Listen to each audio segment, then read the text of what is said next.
has been a very interesting week if you are one Ricky Starks. Ricky Starks is being talked about more in the last 48 hours than he has been all year in 2024. And this is because after a recent interview conducted by Chris Van Vliet on his Insight podcast, Ricky Starks actually opened up and gave you his real feelings on why he is currently not being used on AEW television, and he has no reason why as he sits at home and collects a paycheck. One would wonder he wants to work, and he has found work on the independents, GCW, House of Glory. But after last night and after the interview with Chris Van Vliet, Ricky Starks and his GCW appearances magically went up in smoke, and everybody is now asking why. I got all the updates on Ricky Starks, his contract situation, and why he was pulled from GCW's major show in January in New York City at the Hammerstein Ballroom. It's not as confusing as it may come off to everybody on social media, and GCW are the ones to blame, and they need to take accountability for their disgusting behavior. All this and so much more on today's Off the Script. I want to start off and preface this video by saying I've been very critical of Tony Khan, and rightfully so. The product right now in the last 2 to 3 months has not been where we know AEW's television show should be. I've been very critical of the on-air product. I've been very critical and fair, mind you, critical and fair of Tony Khan's booking decisions. We've called out the good, we've called out the bad, and we called out everything in between. Right now, it's not good for AEW. Everything is great, supposedly. We got Kenny Omega saying everything is great. And AEW's shows on Wednesday night are like a well-oiled machine, like clockwork. They're working like clockwork. No, they're not. Nothing is great on AEW television. Right now, nothing is great within AEW. It's the coldest the promotion has ever been, and it all starts at the top in the leadership of Tony Khan. He is the end-all, be-all. Everything falls in his lap. He is the final decision maker on everything that makes that television show, and nobody else should be blamed for what we are getting. I've been very fair, and I want to preface this video by saying that. So when you hear me say something negative about Tony Khan, it comes from a good place. It comes from a place of criticism. And in this video, I will actually be siding with Tony Khan, believe it or not, in regards to the GCW situation. So I just want to put that in your head about where we are within this video. Ricky Starks, he was interviewed by Chris Van Vliet, and he went over why he's not been used on AEW television. He says, not being used by AEW has been a mind fuck. Doesn't think he's being punished for it, though. Ricky Starks appeared on Insight with Chris Van Vliet to discuss his status with AEW. Starks was backstage at AEW Full Gear on Saturday night because he was actually at the American Dream Mall in New Jersey, and he made an appearance for GCW on Saturday afternoon, and then he drove up the turnpike in New Jersey to Newark and showed up for AEW Full Gear. Starks was a part of this show, and he interrupted Jimmy Lloyd, who was referencing AEW Full Gear happening nearby. Starks laid him out with a DDT after being insulted. Starks stated that passion runs through his blood, and he will be damned if I sit at home and I get frozen out. I'll be damned if I sit at home and let my career dwindle. I am 34 years old. I am healthy. I am goddamn good looking. And most importantly, I am a generational superstar. So clearly this was going to be the highlight of the podcast with Chris Van Vliet. And Chris asked him why he has not been appearing on AEW television in months. I think the last time we saw him was back in March. He says, are you still under AEW contract, Chris, to Ricky Starks? He said, yeah. Why he's not being used? Beats me. Beats me.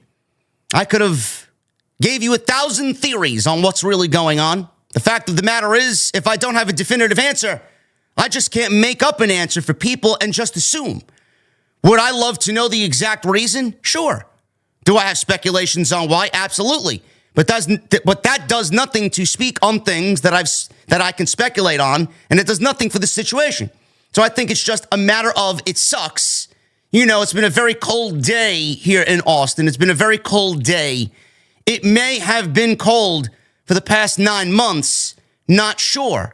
But thankfully, I have a sweater, and I'm always ready to keep the warmth going. He doesn't think he's being punished. I don't think that I'm being punished. I don't think that's ever crossed my mind like, you're being punished, because that wouldn't serve me at all to think like that. I would be very depressed and angry. That wouldn't serve me. So Ricky Starks basically says he could speculate and he could talk about it, but if he does, what good is it going to do the situation? It's not going to do the situation any good. He's still under contract with AEW, and I will get into that aspect of it in a second. He's still under contract with AEW, so he cannot say anything in regards to what's going on. He's contractually binded to AEW. We don't know if he has an NDA applied to that now or after his contract comes up, and we may not even get the real answer, even after he leaves AEW, and we're sitting on this question 3 years from now. We still might not get it. We don't know. So all we can do, and all we have the right to do as fans, because this is our opinion, is speculate. Now, there are instances where Ricky Starks has been at WWE shows. He's been at the Royal Rumble. He's been at WrestleMania. And he was there specifically because he's great friends with Cody Rhodes. And he wanted to be in his friend's corner during the biggest moment of his life, biggest moment of his career. Now, I could sit here and tell you that the Royal Rumble appearance where we saw him on the security camera footage that got leaked online for whatever reason, I don't really understand why that was a thing. Could that be a reason why he was iced on AEW television after he supposedly got the okay to go support Cody Rhodes and be at the Royal Rumble? Sure, that could be one of the reasons. Not going to sit here and tell you it is the reason. Maybe the WrestleMania situation where he was in the skybox, who he conveniently sat next to Cody's brother, Dustin Rhodes, who is an executive for the company. He's a trainer for the company, producer for the company, whatever hat he wears in the company. He works closely with Tony Khan, as well as being an on-air performer. He sat next to the man's brother in the skybox to celebrate with his family and to celebrate with Cody winning the championship at the biggest wrestling show of all time. Could that be the reason? Maybe. But if Tony Khan gave him clearance to be there, if Tony Khan gave clearance to Dustin to be there, what difference does it make if Ricky Starks is sitting next to Dustin, who got clearance to sit there as well? I don't understand it. You know who else was in the crowd? -1 was in the crowd. Did -1 get fucking clearance? What difference does that make if he's there and those others are there? Why is that an issue? I don't really understand the logic behind that. Ricky Starks even talked about this, and an anonymous superstar in AEW came up to him and told him, well, I don't think it's a good look if you go over to the WWE side and show up at their shows. It's not a real good look for us here in AEW.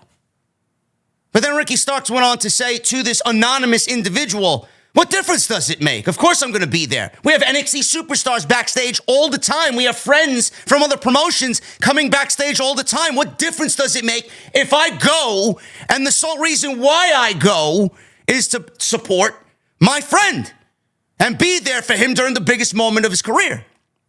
So I heard that comment, and this anonymous superstar kind of trying to fish for information, try to make Ricky Starks look bad and make Ricky Starks feel bad about all this. That type of behavior comes from the top. That type of behavior trickles down from the top. So whoever this anonymous superstar was clearly is in the ear of someone at the top, and it's in that top circle, because that type of mentality from somebody on the roster who is an equal to Ricky Starks, that type of comment is not going to be said. You, if you're equal to Ricky Starks, you should be supportive of Ricky Starks and proud that Ricky Starks was there, was able to be there to support his friend. I thought we were all friends here. Now all of a sudden it's a fucking problem.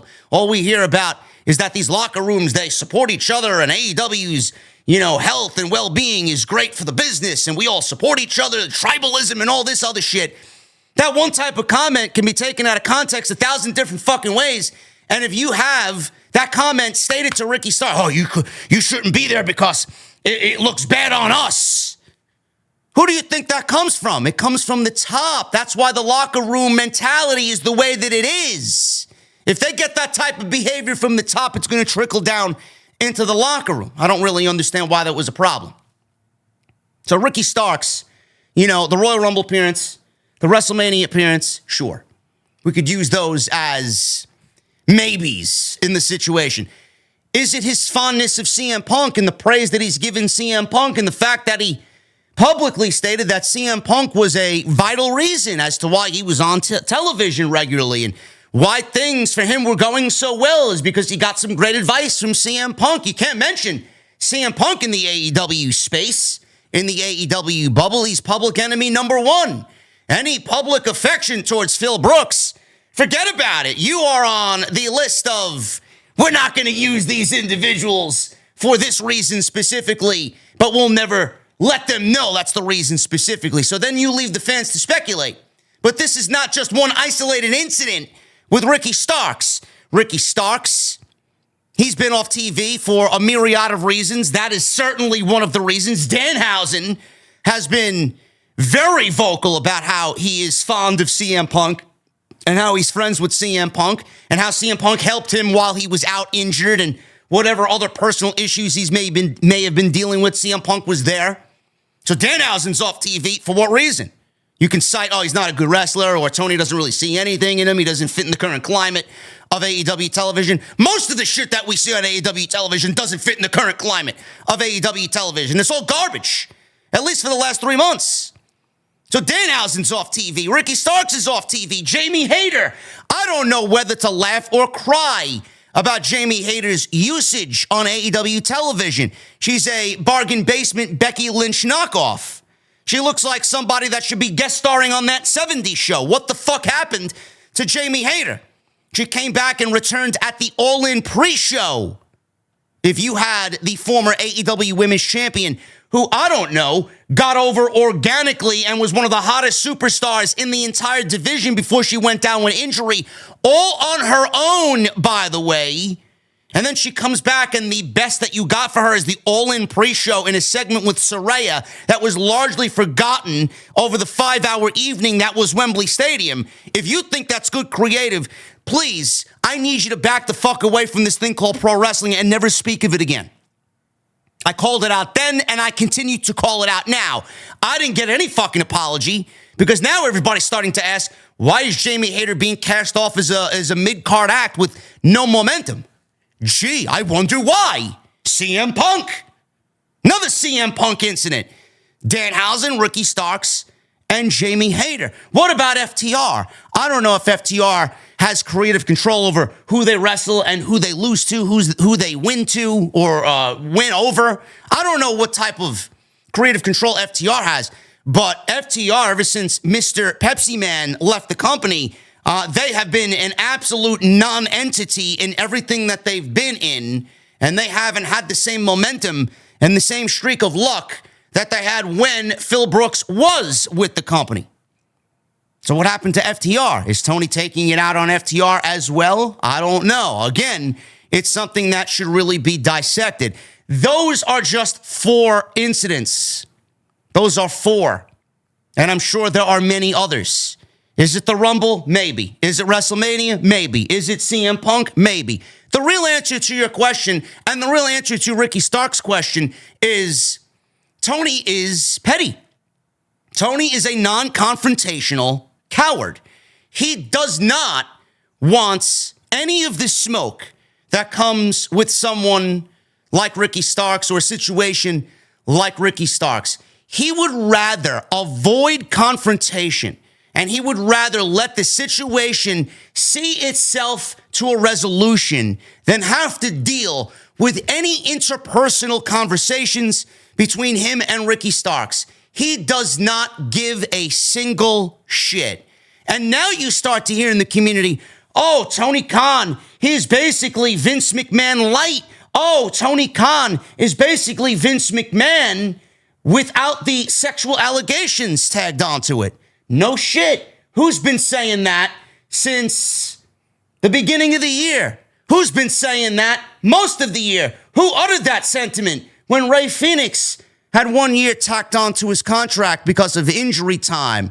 Instead of Tony letting someone like that go, respectable talent that's beloved by everybody, letting that talent go to WWE because he knows his brother's got a contract coming up and they probably want to go to WWE together.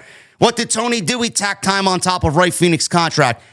Who did that back in the day? Oh, Vince? Yeah, Tony's modeling himself off Vince. Now you start to hear that same sentiment being uttered in the community. But when I said it, when I did, I was public enemy number one. Now everybody's got the same fucking opinion, man.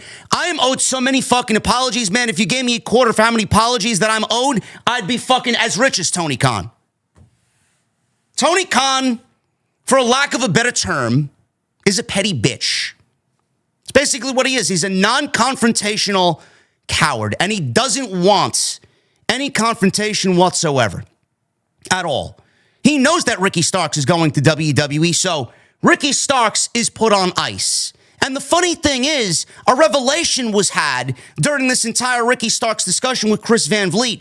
His contract is up in the spring or the summer of 2025.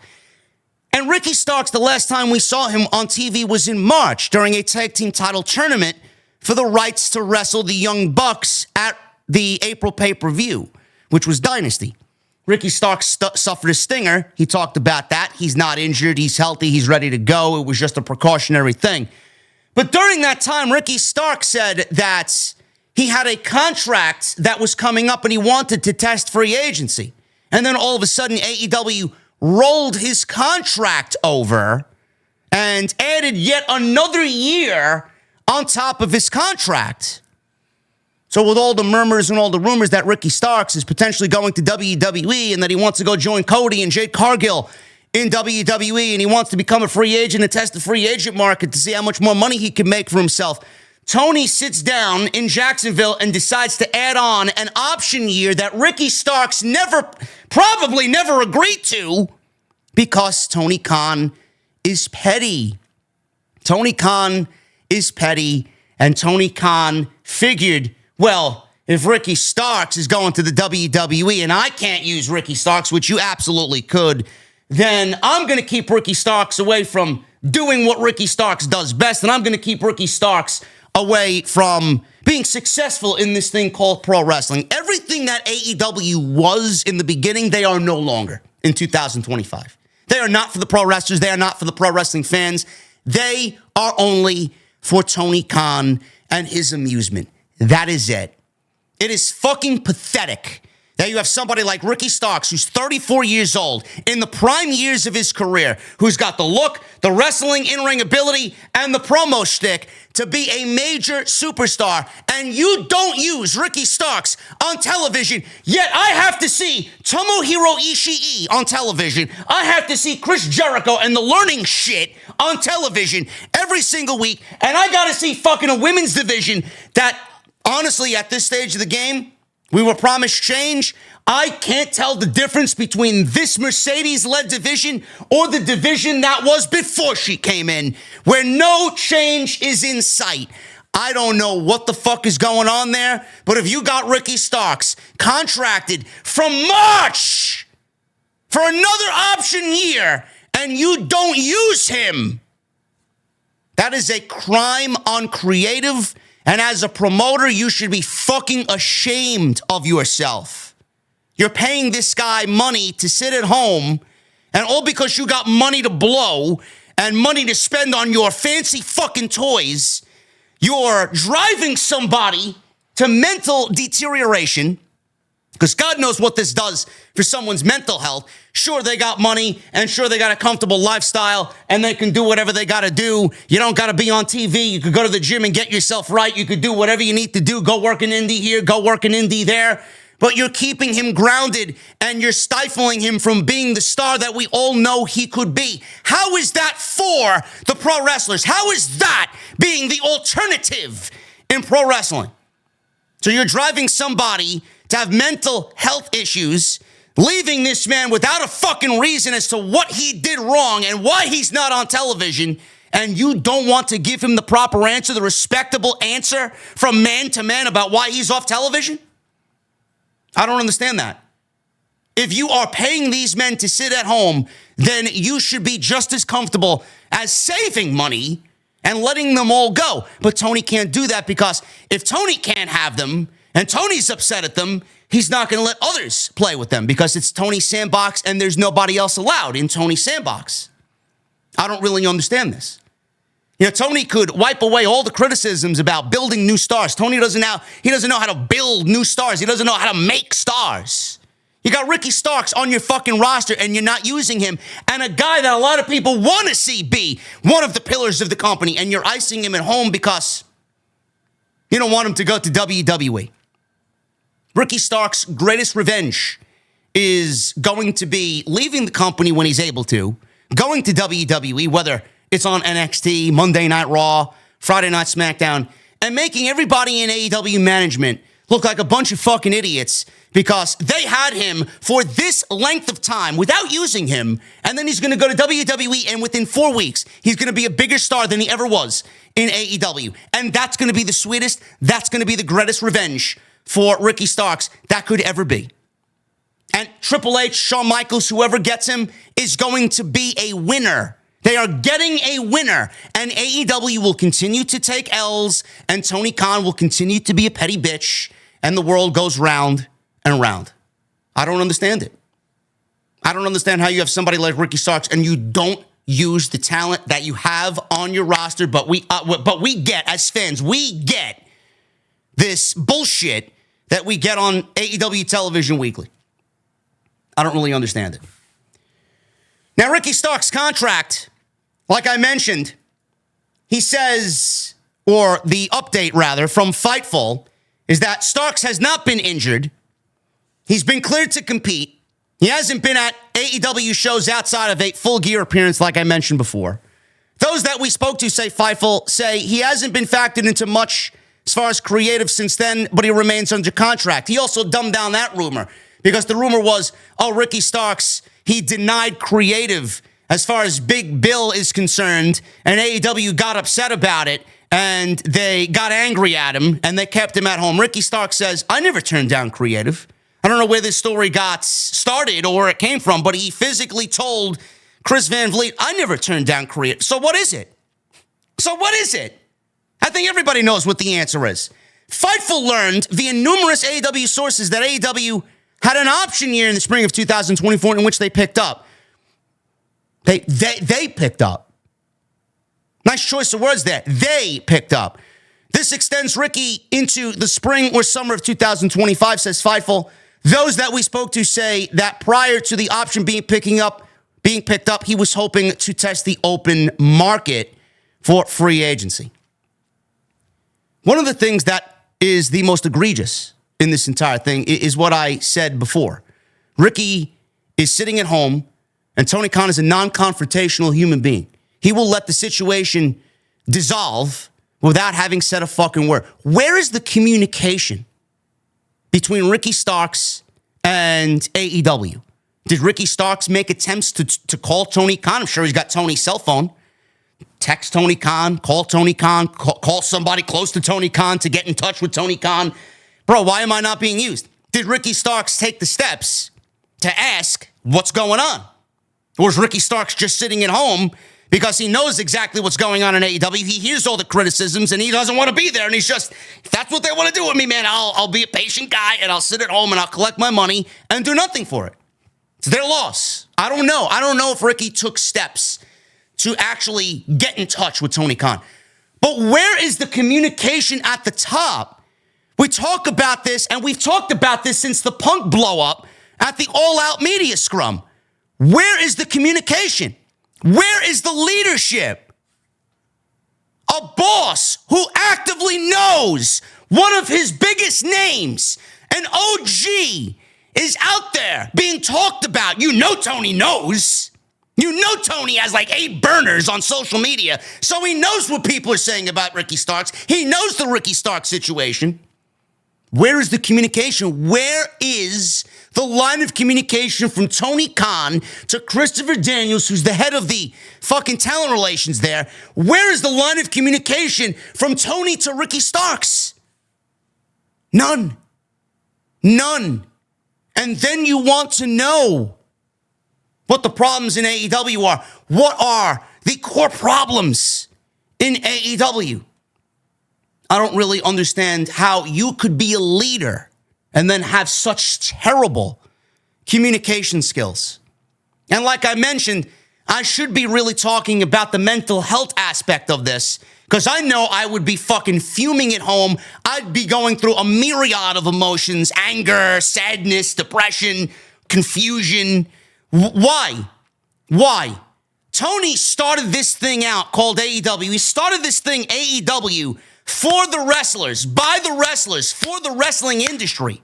And you see how it has quickly evolved into Tony loving pro wrestling, and now Tony loving himself. Tony doesn't give a shit about the mental health of the performers that he's not actively using. Everybody's got a fucking contract, and he thinks everybody's going to be A-okay, man. Everybody's making money, and it's healthy for the business. And as long as they're sitting at home and making money, this is what is pro wrestling to me, man. Just another toy in my toy chest.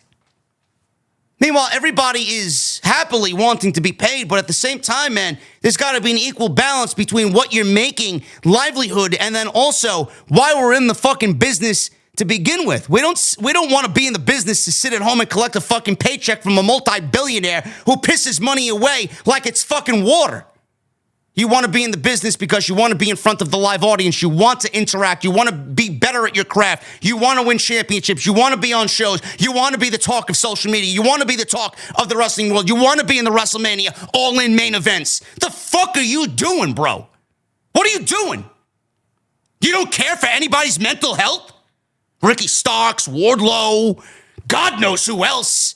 I mean, there's a laundry list of fucking people that are probably feeling the same thing Ricky Starks is feeling, and they're actually backstage. He's not. And they're not being used, and he's not being used. What does that do to the performers backstage and their mental health? They get flown in, they don't get used. They get flown in, they get used for Ring of Honor in front of fucking 8 people. They get flown in, they're used on fucking Rampage where half of the fucking building, more than half of the building, 80% of the building is blocked out. You don't think that's gonna be depressing to a talent? This is the best you got for me. This is it. This is what you've flown me in for. Yeah, we'll take care of everything, man. This is, you'll wrestle Jobber A on Rampage. That's the best I got for you. Ricky Starks has a ready-made program for him if he wants to come back to television, so I don't know why he's not on television. Oh, you don't want to build up his star power before he goes back to WWE or goes to WWE. Here's a little fucking clue for you, TK. Ricky Starks can sit at home for fucking 3 years. If he ends up in WWE, his star power is going to be the same whether he's out for 3 years or he jumps to WWE right now. It doesn't fucking matter. So why don't you use him if you're paying him and take care of the talent that you are paying and don't let them devolve into some mental health crisis because they don't have a fucking answer. They don't have a reason as to why you're not using them because your communication skills are dog shit. Fucking ridiculous. It's a mind fuck, he says. But we all know the reason why Ricky Starks is not on AEW television. Now, there was an incident that happened. Ricky Starks was pulled from GCW. Ricky Starks this past weekend made an appearance at GCW, and that was the afternoon of Full Gear. GCW sources claim to Fightful and Sean Rossap that Ricky Starks has indeed been pulled. This happened yesterday. Pulled from all planned upcoming appearances with the company by AEW. We're told the decision was made on November 26th and relayed to Ricky Starks. We're told, says Fightful, that AEW had taken exception to GCW talent Effie bringing up Shad Khan, Tony Khan's father, on a recent podcast in regards to AEW running Hammerstein Ballroom and Shad effectively paying Tony Khan to stay away. Stay away from the Jacksonville Jaguars is what I figured he meant. After that, AEW was not interested in having Ricky Starks work GCW. We're told Ricky Starks is able to work indies outside of GCW. He'll be at House of Glory on January 17th in Chicago at Logan Square Auditorium. I will be there. Solid Monster will be there, and we're going to call the shit out of Ricky Starks, whoever he wrestles on that show. So he's able to work other indies, not GCW. There were some within AEW that had suggested working for GCW was a work, and this whole thing was a work, but Fightful says that this is not the case. It being a work simply because the promotion, which is very bizarre, for GCW's Hammerstein Ballroom show is us versus them, and this clearly is now an us versus them situation, and they're going to run with that narrative even more so. I'll get back to that in a second. So GCW commented on this, and Brett Lauderdale, who owns the company, says he had no contact with AEW over the Ricky Starks situation. So, appearing on the Game Changer Weekly, whatever the fuck that is, GCW promoter Brett Lauderdale gave his side of what happened with Ricky being pulled. He says, it's a weird situation because Ricky Starks is an independent contractor. This is a whole wrestling conversation that one of these days, this is going to be tested and something is going to happen because theoretically, an independent contractor is an independent and they can go and work wherever they want. In wrestling, these independent contractors don't seem to be very independent. Gee, man, why don't you continue to spew a narrative that we've been talking about for the last 40 years? They are at a whim of an employer, which makes it seem like they're an employee. Oh, woe is me. It's above our pay grade. I'm just an indie wrestling company, and I don't have people under contract. These guys reach out to me. I like working with talented people, and I don't really get into their contract situation. If they make it to the point where they can appear on my show, I am to assume that everything is cleared. People don't traditionally breach contracts for this level of wrestling, says Brett Lauderdale. Now, Fightful Select reported that GCW sources claim that AEW pulled Stark from his appearances. I found out about this the same time as everybody else did, which happened last night before Jason and I went live for TNT. I've stated this many times before, and it's no secret. I don't have a line of communication with AEW. Really? Why are you actively bullshitting people when we know Jon Moxley has been on your shows, and the only way that Jon Moxley was on GCW shows is because you have an active line through AEW or to AEW through him? Why are you lying? These pro wrestling promoters cannot be trusted. I've never talked to Tony Khan on the phone or via text in my entire life. You don't have to. You got Jon Moxley as a lifeline to AEW. They don't talk to me. I'm not trying to say that in a negative context, but I guess we've never really had to talk. Anybody from AEW who has worked with us, that's been between me and the talent to arrange it. If they need to get permission or something, they handle that on their own. In terms of this with Ricky Starks or anybody else from AEW, I don't really know a lot. I haven't heard about anybody else. I'm just hearing Ricky has been pulled, period. I haven't been on the phone with AEW where they've given me an explanation or asked me any questions or anything. I have no communication with AEW over this. I don't know where it goes beyond Ricky Starks. He continued to say, as you can hear, it's all bullshit. I don't know what the deal is. Of course, I've heard things. I've heard things in many different directions. Without me hearing it directly from AEW, it's hard to tell what's real, what's not, and what people speculated, or if they're making shit up in many cases. If we were to go by internet reports about AEW GCW's relationship over the last few years, every report that comes out has been wrong. It seems like the rules or guidelines don't necessarily exist. It's kind of a show-by-show, person-by-person deal or arrangement basis. I've also always considered GCW and AEW to be on the same team. Is this meant to punish Ricky Starks? Is this meant to punish GCW? Is it somewhere in between?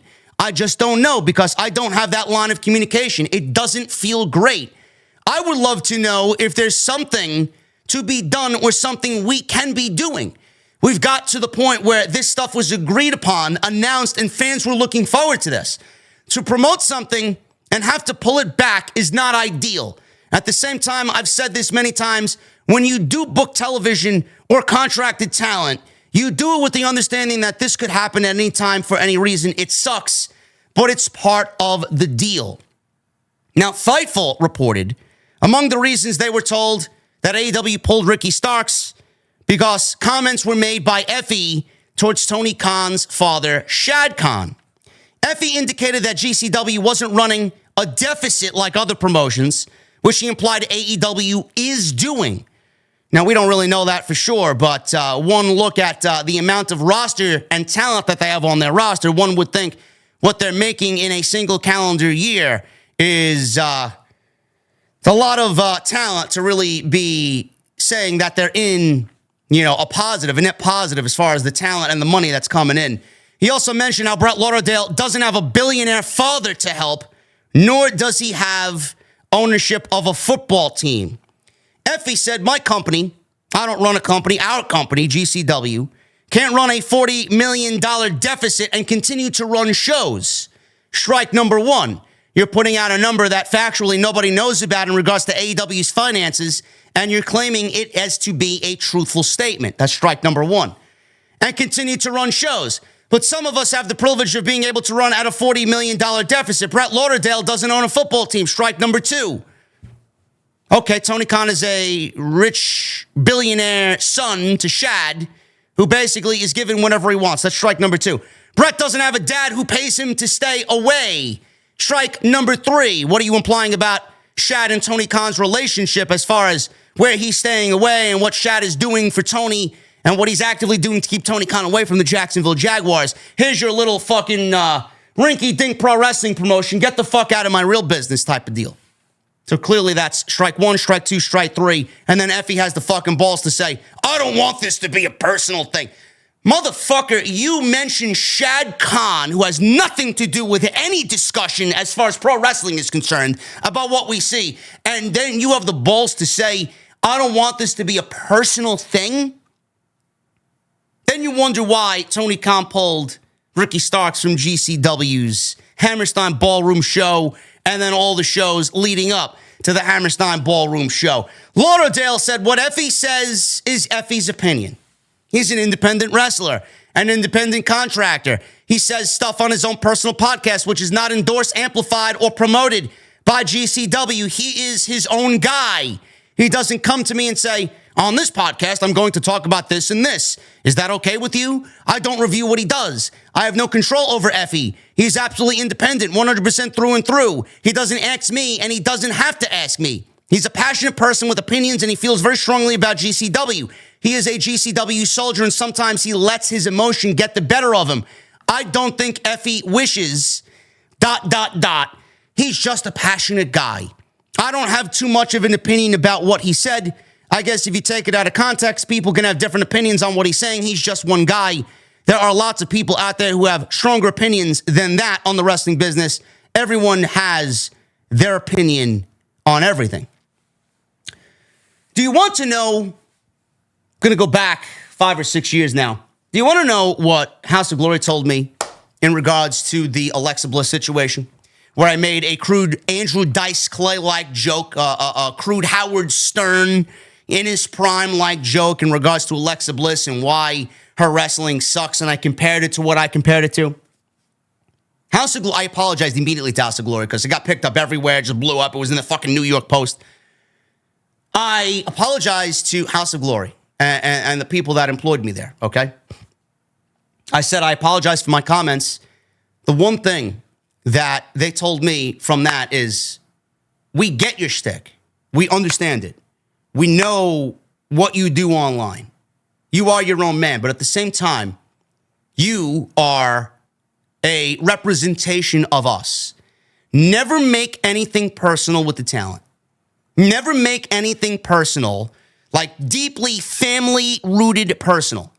Deeply, character-wise, who Alexa Bliss is as Lexi Kaufman. Don't mention anything personally. Don't mention them in any personal aspect. Talk about what they are on television, critique the product, talk about the in-ring aspect of the show, and that's it. Do not make anything personal. And I've stuck to my guns, and I've done that for the most part on my platform. Effie talked about Shad Khan. The same Shad Khan that has nothing to do with the product. It's his money. Tony's running the company, and that's it. You can think about AEW's business practices how you wish. You can talk about Tony's aspects and how he runs the business how you wish. But this is the same Tony Khan who publicly went out there on social media to explain that his mother was in the hospital and how his mother was battling for her life a couple of years ago, and how personal this was to him and how important this was to him, how family is important to him. And now you want to bring his father into the picture when his father has nothing to do with any aspect of AEW television. Strike one, strike two, strike three. $40 million deficit. How the fuck do you know what they're running at and what their finances are? Nobody knows what their finances are. It's all hearsay. Strike number one. Paying Tony to stay away. Strike number two. And then you complained about the fucking fact that AEW is running the Hammerstein Ballroom. Who the fuck is GCW? And who the fuck is GCW to think that they have a hold on the Hammerstein Ballroom? The Hammerstein Ballroom is open to anybody and everybody. If they want a pro wrestling show there, if they can afford to run there, then they're going to run there. Who the fuck do they think they are? Oh, they're stepping on our toes. They're coming into our turf. Not my fucking fault you can't sell fucking tickets.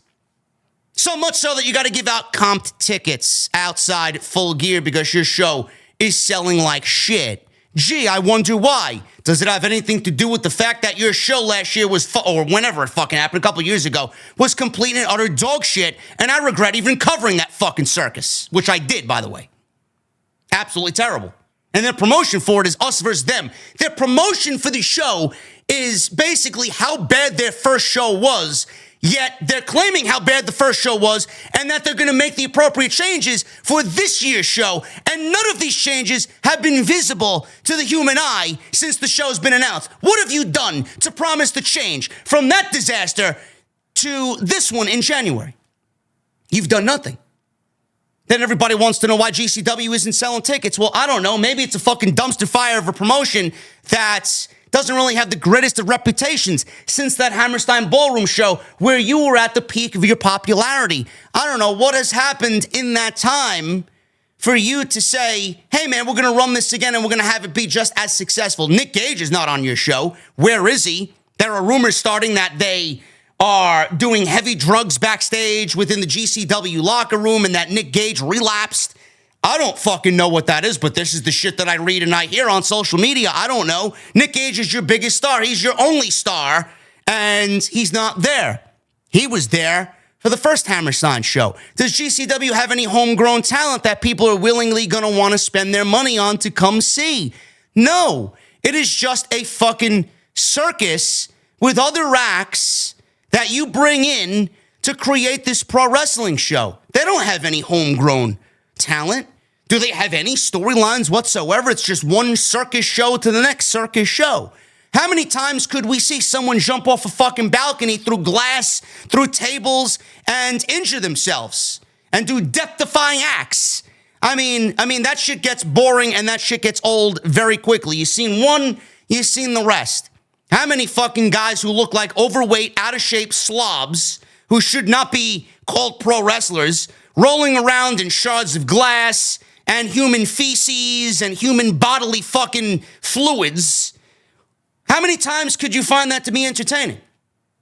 There was one instance where Effie wrestled Jon Moxley, who was the AEW champion during his last title run. Effie was in a sleeper hold, and Effie was masturbating while Jon Moxley had him in a fucking sleeper hold. This is the type of garbage that you want to put on television, then wonder why people are not buying your fucking tickets to Hammerstein Ballroom. I'm not surprised that you're handing out fucking tickets outside Full Gear as comped tickets to the show because nobody wants to come to your circus. It all starts at the top. Effie's an independent contractor. Effie is this, Effie's that. Effie says what he wants. It's his show. It's great. Effie works for your company. Effie is a model employee, should be, of your company, a clear representation of your company. Brett Lauderdale's mentality of leadership is, I don't give a fuck what anybody does. Go out there and do and say whatever you want. I'm just going to fucking run this circus and I'm going to see if everybody gets paid on time. And let me sucker these fans out of fucking some hard-earned money to put on some fucking slop on January whatever at Hammerstein Ballroom. The leadership is miserable. The leadership is run by degenerates. The leadership is not where it needs to be. And if the leadership is that fucking bad, then it's going to be a trickle-down effect for everything and everyone on that roster and everyone in that locker room. Effie can say what he wants because they don't give a shit.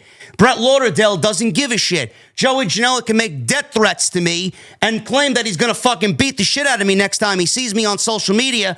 And Brett Lauderdale knows it and he doesn't give a shit. This is the type of mentality that is in the GCW locker room. And then you wonder why they can't sell tickets to their shows. And then you wonder why Tony Khan pulled Ricky Starks from the GCW Hammerstein Ballroom show and all GCW shows and all AEW talent, mind you. This is just not an isolated incident with Ricky Starks. They fucked up whatever relationship that they had, whatever good standing they had with AEW and Tony Khan. You made it personal. You talked about the man's father in a manner, in a way, no matter if it came off the way that it did or it was, supposed to be just one comment that just got floated out there for no reason whatsoever. No matter what the situation is. You talked about the man's father. You talked about the man's personal life, and you talked about what his business model is, which we don't. We don't. And he has every right, because Ricky Starks is contracted to AEW, he has the right to pull Ricky Starks and deny Ricky Starks to work for whichever promotion he doesn't want Ricky Starks to work for. He's still showing up at House of Glory. He could take other independent dates if Ricky Starks wants to go wrestle for another independent promotion. Just not GCW. You play stupid games, you win stupid prizes. If the locker room mentality and the leadership was where it needed to be, then Effie wouldn't have made comments like that, and Effie would have stayed in his lane. 3 strikes, and you're out. He mentioned Hammerstein Ballroom and AEW stepping on their toes. He mentioned Shad Khan. He mentioned their deficit. He mentioned the football team. 4 fucking strikes. Never mind 3. And then you wonder why Tony Khan pulled Ricky Starks from GCW. I don't blame Tony Khan whatsoever. And this is an isolated incident for just GCW. It's just them. It's not Ricky Starks can't work the indies. It's not Ricky Starks can't work this promotion, that promotion. Ricky Starks can work wherever he wants. It's just the fact that GCW said what they said and did what they did. Tony has every right to say, you know what? I don't want him working. I don't want anybody working for my promotion. That goes for Ricky Starks. That goes for anybody. Danhausen. That goes for Jon Moxley. Talents that have worked with GCW previously are now no longer able to work for GCW unless a resolution is had here. So I don't blame Tony Khan whatsoever. So they have nobody to blame but themselves. They're creative in their shows, in the way that they haven't changed, in the way that they go about business. They are to blame why Hammerstein Ballroom is not selling the way that it is. They are to blame for Ricky Starks not being on 3 shows. They are to blame. They have nobody to blame but themselves, but they aren't going to take accountability. And now they're going to play up the narrative of us versus them even more so and make themselves out to be the victim when all they have to do is look at one of their big guys, Effie, and he's the reason why they can thank him for Ricky Starks being pulled from their biggest show of the year.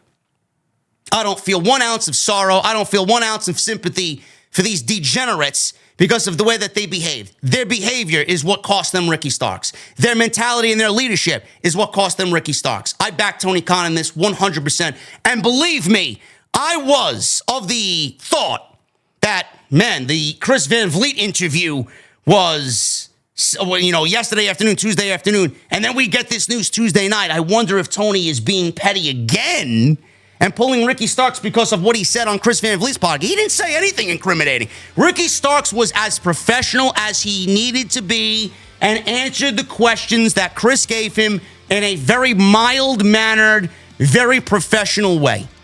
Whatever Ricky said on that podcast had nothing to do with why Tony pulled him from GCW. GCW is the reason why Tony Khan pulled Ricky Starks from GCW. That is it. That is the story. Let me know what you guys think about all this. Let me know what you guys think down below in the comment section. Follow me on social media at JD from NY206, Twitter, Instagram, TikTok, and Cameo. Hit that subscribe button down below. Turn on the bell for notifications. Hit that thumbs up. Let's try for 1,000 likes today on Off the Script. And I will see you guys live tonight with Jesse for the AEW Dynamite post. It's going to be a good one.